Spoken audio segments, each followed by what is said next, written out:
미국 사격인들의 고민, 레드닷과 아이언 사이트. 여러분들은 어떤 것을 선호하시나요? 오늘은 이 문제에 대해서 한번 알아보도록 하겠습니다. 오늘도 출발해보시죠!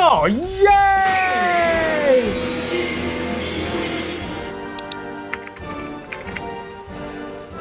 안녕하십니까. 이것이 미쿡이다 제임스입니다. 자, 오늘은 레드닷 사이트와 아이언 사이트에 대한 선호도 관련 영상입니다. 영상 후반부에는 부록으로 레드닷 사이트의 0점을 아주 쉽게 잡는 꿀팁이 준비되어 있으니까 이것도 꼭 놓치지 마시기 바랍니다. 자, 이번 영상에는 숙제가 있습니다. 자, 여러분은 클래식인 아이언 사이트 그리고 광학 장비인 레드닷 어떤 것을 선호하시는지 댓글에 여러분의 고견을 꼭 남겨주시기 바랍니다.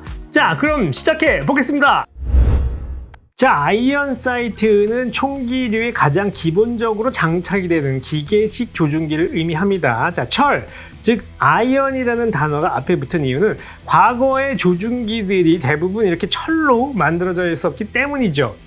하지만 오늘날에는 이렇게 가볍고 내구성이 좋은 알루미늄으로도 제작이 되고 있습니다. 자, 기본적으로 가늠쇠와 가늠자, 영어로 하면 프론트 사이트와 레어 사이트죠. 이 두 가지로 구성이 되어 있는데요. 이런 종류의 아이언 사이트들이 나온 것은 리볼버, 레버 액션, 볼트 액션 같이 후장식 총기. 이건 좀 말이 좀 이상하니까 영어로 하겠습니다. 자, breech loading firearms죠. 즉 뒤로 단원을 넣는 총기들이 나온 19세기 중반에 등장하게 됩니다. 사실 미 서부 개척 시대의 명사수들은 이런 아이언 사이트를 사용하지 않고 사격하는 포인트 슈팅, 즉 대상을 향해서 빠르게 총구를 겨누고 사격하는 방식의 사격을 했는데요. 당시 서부의 이름난 건맨들은 참 대단한 건법의 고수들이었다는 생각이 듭니다. 자, 여기는 업틱, 즉 광학 장비인 레드닷 사이트는요, 1975년도에 최초로 등장하게 됩니다. 자, 스웨덴의 광학 회사인 에임포인트 사는요, 배터리로 작동하며 LED와 반사경을 결합한 최초의 상업용 레드닷 사이트인 에임포인트 일렉트로닉이라는 제품을 개발한 것이 바로 그 시초이죠. 이후 2000년대에 들어와서 미군이 에임포인트의 COM-M2 모델을 제식명 M68 크로스 컴백 옵틱으로 채택하게 되면서 레드닷 사이트는 군용 표준 광학 조준기로서의 그 입지를 다지게 됩니다. 보통 미국에서는 총기나 총기 관련 액세서리들이 미군용으로 채택이 되면 민수 쪽에서도 선풍적으로 인기를 끌게 되죠. 하지만 초기형 레드닷 사이트는 비싼 가격과 배터리 용량 그리고 사이즈 문제로 인해서 민수용으로 별로 인기를 끌지 못했습니다. 하지만 2010년 이후 트리지컨 R&R 같이 소형화와 배터리 문제를 해결한 권총용 레드닷이 나오게 되면서 민수용 시장에서도 이 총기 광학 장비가 선풍적으로 인기를 끌게 됩니다. 최근에는 Shake Awake 같은 기능, 즉 사용할 때마다 옵틱이 켜지는 그런 기능이 나왔기 때문에 배터리 소모도 획기적으로 줄일 수 있게 되죠. 자, 그렇다면 레드닷 사이트, 아이언 사이트의 장단점은 과연 무엇일까요? 일반적으로 레드닷 사이트가 아이언 사이트보다 더 정밀한 사격을 가능하게 해줍니다. 그 이유는 여러분도 잘 아시겠지만 아이언 사이트의 단점은 느린 조준 능력입니다. 아이언 사이트는 총구 앞쪽의 가늠쇠와 총기 뒤쪽의 가늠자를 타겟에 정확하게 일직선으로 정렬해서 조준을 해야 하죠.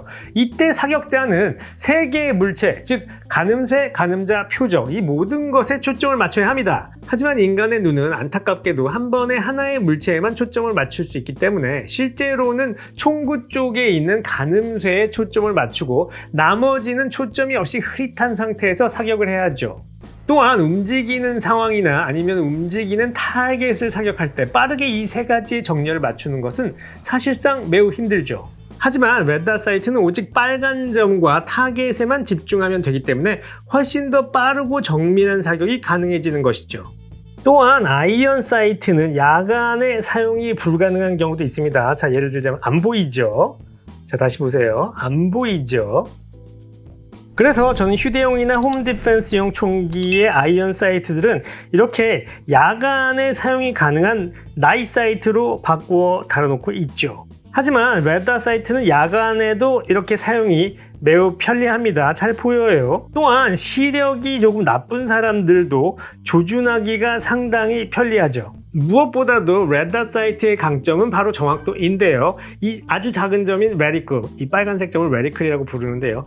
이 레디클을 가진 고품질의 레드닷 사이트의 정확도는 굉장히 높은 편입니다. 어쨌거나 이렇게 정밀한 사격을 도와주는 것이 레드닷이기 때문에 뉴욕 경찰국이나 로스앤젤레스 경찰국, FBI, 텍사스주 고속도로 순찰대 등 수많은 대형 경찰 및 법집행기관들이 이미 경찰관의 이 권총용 레드닷 사이트를 사용을 허가하거나 보급을 하고 있습니다. 그리고 대부분의 미국 사격 선수들은 이 레드닷 사이트를 총기에 장착해서 사용하고 있죠. 하지만 이 레드닷도 단점이 없는 것은 아닙니다. 일반적으로 레드닷 사이트의 가격은 그렇게 저렴하지 않는데요. 특히 경찰 같은 법집행기관원이 사용할 만한 레벨의 레드닷 사이트의 가격은 총기값 정도로 비쌉니다.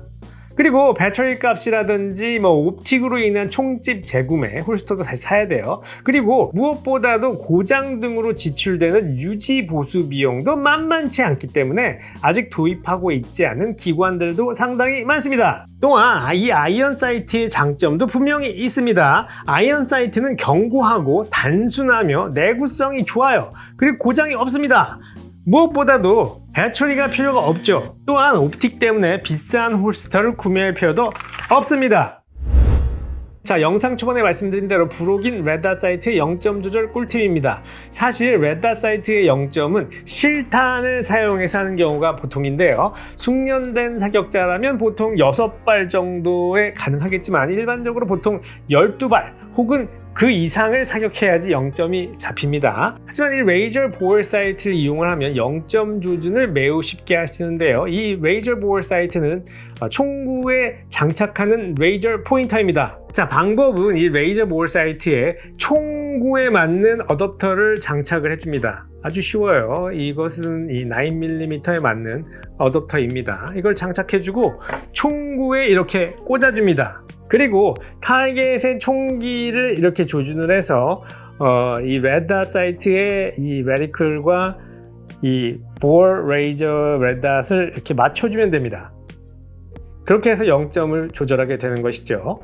단 이때 타겟과 총기의 거리가 너무 짧으면 안 되는데요. 그 이유는 보시다시피 총기의 조준기는 슬라이드 위쪽에 위치하고 있죠. 이로 인해서 너무 가까운 거리에서 0점을 맞추게 되면 총열선의 높이가 이 조준기의 높이와의 이 차이, 이 오차, 즉 영어로 하면 height over bore 현상이 발생하게 됩니다. 이게 거리가 너무 가까우면 안 맞는 것이죠. 그래서 사실 가장 이상적인 거리는 사격장 같이 25m 정도의 거리에서 0점을 조절하는 것이 가장 이상적인데요. 그 이유는 탄화는 포물선을 그리며 나가기 때문이고요. 25m는 권총의 경우 조준선과 총열선 사이의 높이의 오차가 가장 적은 지점이기 때문이죠.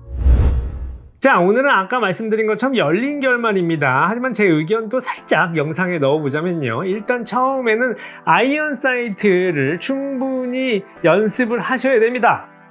이게 숙달이 되시면 그 다음에 레드닷 사이트로 이렇게 넘어가실 것을 권해드립니다. 제가 이렇게 말씀드린 이유는 총기의 사용은 항상 최악의 상황을 상상하고 준비를 해야 되기 때문입니다. 만약에 총기의 레드닷이 작동하지 않을 경우 조준이 안 되면 굉장히 위험한 상황에 빠질 수가 있죠. 그렇기 때문에 레드닷이 없이도 총기를 사용할 수 있도록 이 사이트를 이용해서 아이언 사이트를 이용해서 연습하시는 것, 그것이 가장 중요하다고 생각이 됩니다. 다행히 최근에는 이 레드닷 사이트의 뒷부분이 이렇게 레어 사이트 형태로 제작된 경우가 상당히 많습니다. 그래서 레드닷 사이트가 작동되지 않을 경우에도 총기의 조준을 가능하게 만들어주는 것이죠. 자, 이 영상의 반응이 좋다면 광학 장비 관련 심화 영상도 기획을 하고 있는데요. 아마 그 영상에선 여러분들이 궁금해하시는 MOA나 밀, 이런 조금 더 전문적인 내용들을 다루게 될 것 같습니다. 자, 오늘은 여기까지입니다. 오늘도 즐거우셨다면 구독, 좋아요, 알림 설정 꼭 부탁드리고 다음 영상에서 또 뵙겠습니다. 감사합니다. 꾸벅!